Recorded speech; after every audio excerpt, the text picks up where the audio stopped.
Welcome to our farm.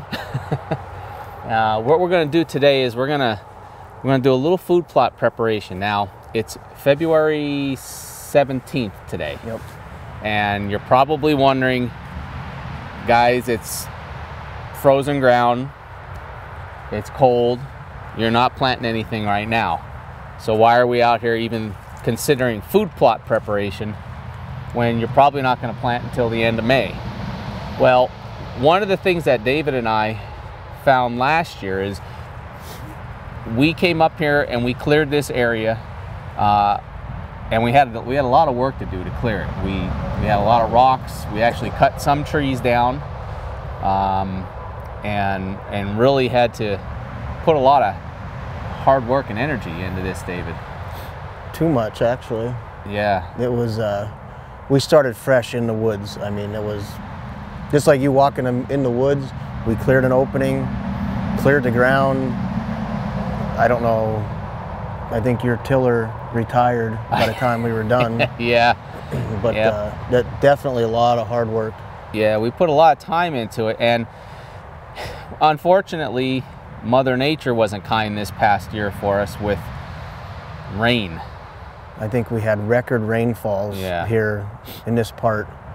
So what we ended up doing was we planted it, and it was actually coming up really, really nice. Heavier in the one bottom area, and we're going to tell you why. But then we got some heavy rains, and it pretty much washed our food plot out. So we put a lot of time and energy into it again and reseeded it. Yep. And it started coming up again. We put some winter oats and stuff in there as well, and it got washed out again in the upper part of the plot, but the lower plot sustained some green through the deer season. Not a whole lot, but some. But what we came to determine was we need to create some more sunlight to the ground floor of where the food plot's going to be for this year. Right now it doesn't look like there's a lot of need for sunlight because there's no foliage on the trees. But once these trees start getting green, we've only got this one area that really came up nice and thick, Dave, that probably 70% of the food plot is shaded. Yeah, and we need to change that a little bit more to sustain the growth. We're obviously going to have to do soil test again, and put a lot more lime and fertilizer in that down. I know we're working with Nick. We're going to look at putting some of the killer food plot retain down in the ground this year. That's going to help with moisture and not wash everything out so much. It's going to hold that moisture in there, and it's going to make the soil a lot more palatable for germination, and that's what we need here. I mean, this is going to be the second year. I mean, really it takes about 3 years to really get your soil and your food plot growing the way it is, especially when you're starting from scratch like we did in a wooded area. Obviously, you know, we're up against our farm, and last year and this year again it's going to be soybean. So that's perfect because these deer aren't going to really focus on this food plot that much when we start planting it early. They're going to have plenty of green out here. Yeah, they will until it changes. Until the soybeans start to ripen. Right. And then that's when they're going to... And then that's when they're going to be hitting that. And by the time those soybeans start to ripen, we're going to be close to deer season. Yep. And that's exactly what you want. This is not a big food plot that's going to last a long time. We'll probably will reseed, do an overseed in the fall again, so we have some green and going into the late season. But this is a kill plot, and we may either set up right over this, or we usually hunt down just a little bit below this as a transition, because the neighbor's property is the big bedding area, and the deer travel from there through our property out into these fields and hopefully to our food plot. So we're going to get to work. We're going to take you through and show you what we're looking to cut down here and why, and what trimming we're going to do, and get as much done today as we can. We're not going to spend a whole lot of time. We've got some other things to do, but let's get right into it. We're going to take you over to the food plot, show you what we mean. What we're doing is we're doing food plot preparation for the ground floor right now, but we're not turning any soil. We're actually going to be cutting some more trees down to open up the ground floor to get more sunlight to it. And what we've done is we've come through here, and I'm going to get behind the camera and I'm going to follow David, and he's going to show you what we're cutting and why, and what we're going to leave and what we're going to prune. So we're not going to cut everything down. We're going to cut the ones that are the main focus, that are casting, and he's going to talk to you about why. You're going to see the shadows and why we're choosing what trees to cut down, and then which ones we're going to trim back to create as much sunlight in here as we can. So when this green foliage, when we hit, you know, April into May, stuff's going to start budding. And once we hit midsummer, when the soil stuff's already in here, we want to have a good base coming up. So I'm going to get behind the camera. David's going to explain to you what we're cutting and why, and then we're going to get to work. All right, so just standing here, this small tree right here obviously has a pretty decent size canopy to it. So looking at the ground, this is covering probably about a 12-foot span, if you can see the shadows right now. So once that gets, once we get the leaves on that tree, this whole area is going to be completely shaded all day. So like right now, we're almost hitting 12 o'clock.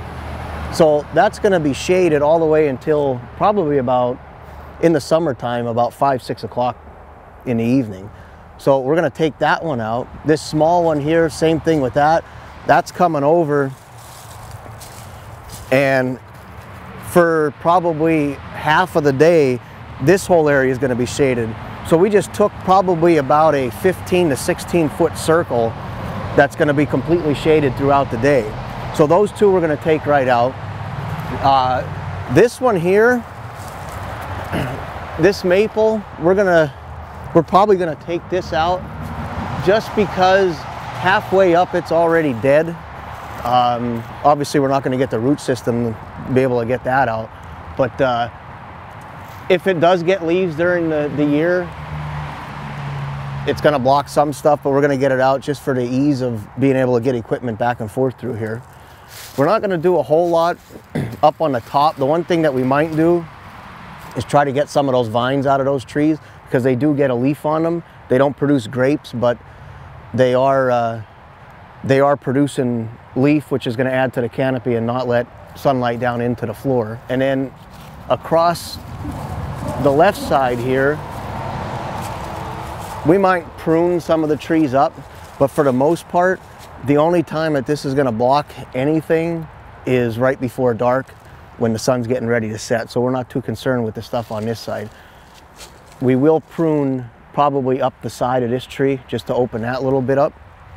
But as we get down here to the bottom,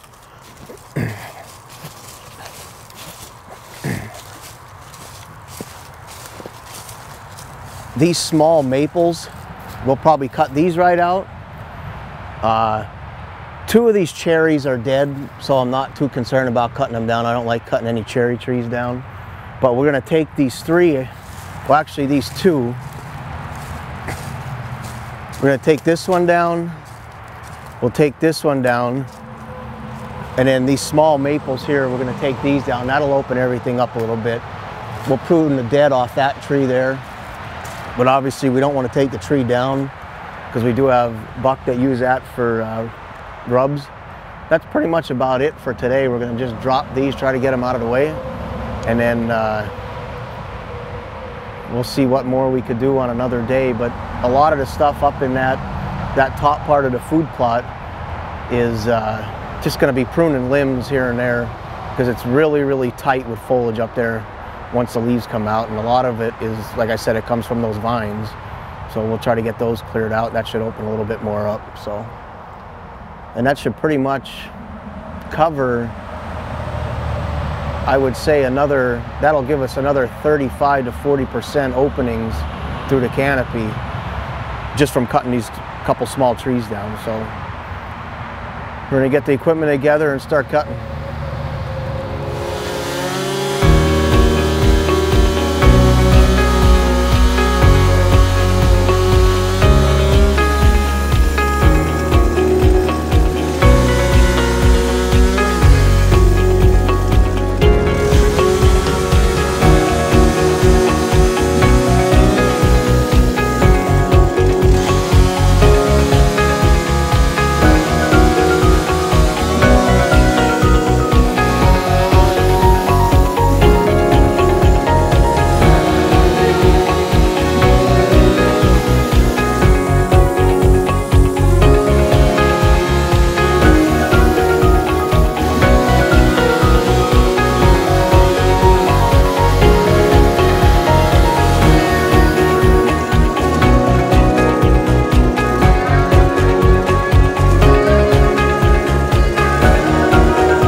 Okay, well, whew. We definitely made a difference in the upper canopy right now. We're going to do a little bit of pruning of some of these trees with the long saw, and we'll try starting to cut some of this up and clear it out of the way here. So we got a little bit more work to do, but we got the biggest part done right now. But once we get this cleared, you're going to see that this is really going to make a difference in how much sunlight's going to hit this ground floor, and that's going to help us produce a much better food plot this spring. So we're going to keep getting work done here, but it's looking better already.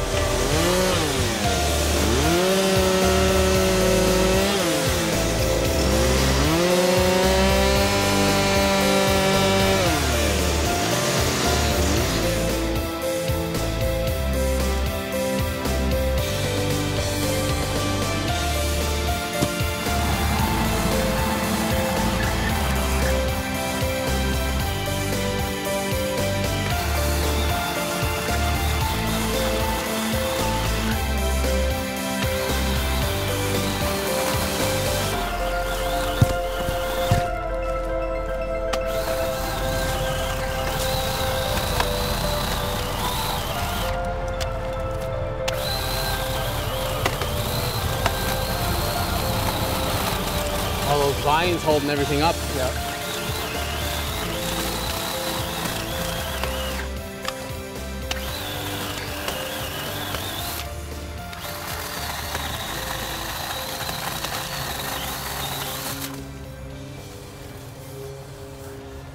They're holding everything up. Yeah. That's all right. Well, we accomplished what we wanted to do today. We got the major trees. We felled those and got them down on the ground, and we got cleanup work to do. Obviously, we started doing a little bit of it right now, but there's a lot more to do. And then once the weather starts breaking and this soil starts to soften up, we're gonna have to try to come in here and get these stumps out of here. You know, and we're actually gonna be, the whole team this year, we're going in on a good disc. Yeah. That we're going to be able to pull behind our quads, that we'll be able to do all our food plots with. So that's going to make a huge difference. We don't have to bring the garden tiller up here, and it doesn't last. It works so much that I think we'd get 15 minutes out of it and it would die.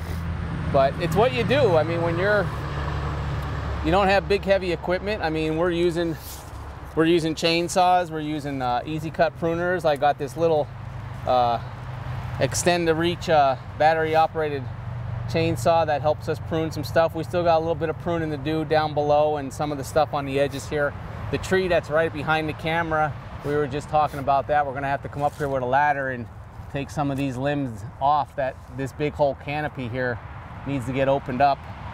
We don't need to drop this tree, but we need to open up that canopy. And I think once we do that, we're gonna have plenty of sunlight in here, and the food plot should do really well. Should now. So, all right, guys. Well, we're gonna get our equipment cleaned up here and head back to the house. It's Sunday, so we want to spend time with our families. But we hope you enjoyed this little part of plotting for deer. This is step one. David and I will be working at this now through when the seed's in the ground. Yep. So we will share each day that we work at this with you, show you the progress, tell you why we're doing what we're doing. And hey, if you have any ideas for the food plot, or maybe something that you do that's a similar situation to what we have here, you know, put it in the comments below. We'd love to hear from you. You know, we're all about helping one another out. And remember, check out all the links in the description below here to all the gear that we use here at Bout Huntin. There's some discount codes in there for Raptor Razor, Killer Food Plot seeds, so you'll be wanting to order that stuff now. Insights Hunting, get all the gear packs that you can possibly use. And Altera Alpaca, if you like the hat I'm wearing, or you're looking for some really comfortable socks, check out that. We've got discount codes for those 4 companies in our description below. And remember, hit subscribe if you like what we're doing. Ring the bell so you get alerted every time that we post a new video throughout the whole entire year. And hey guys, until then, we're gonna head home, but we'll see you next time somewhere in the hunting woods. Let's get going.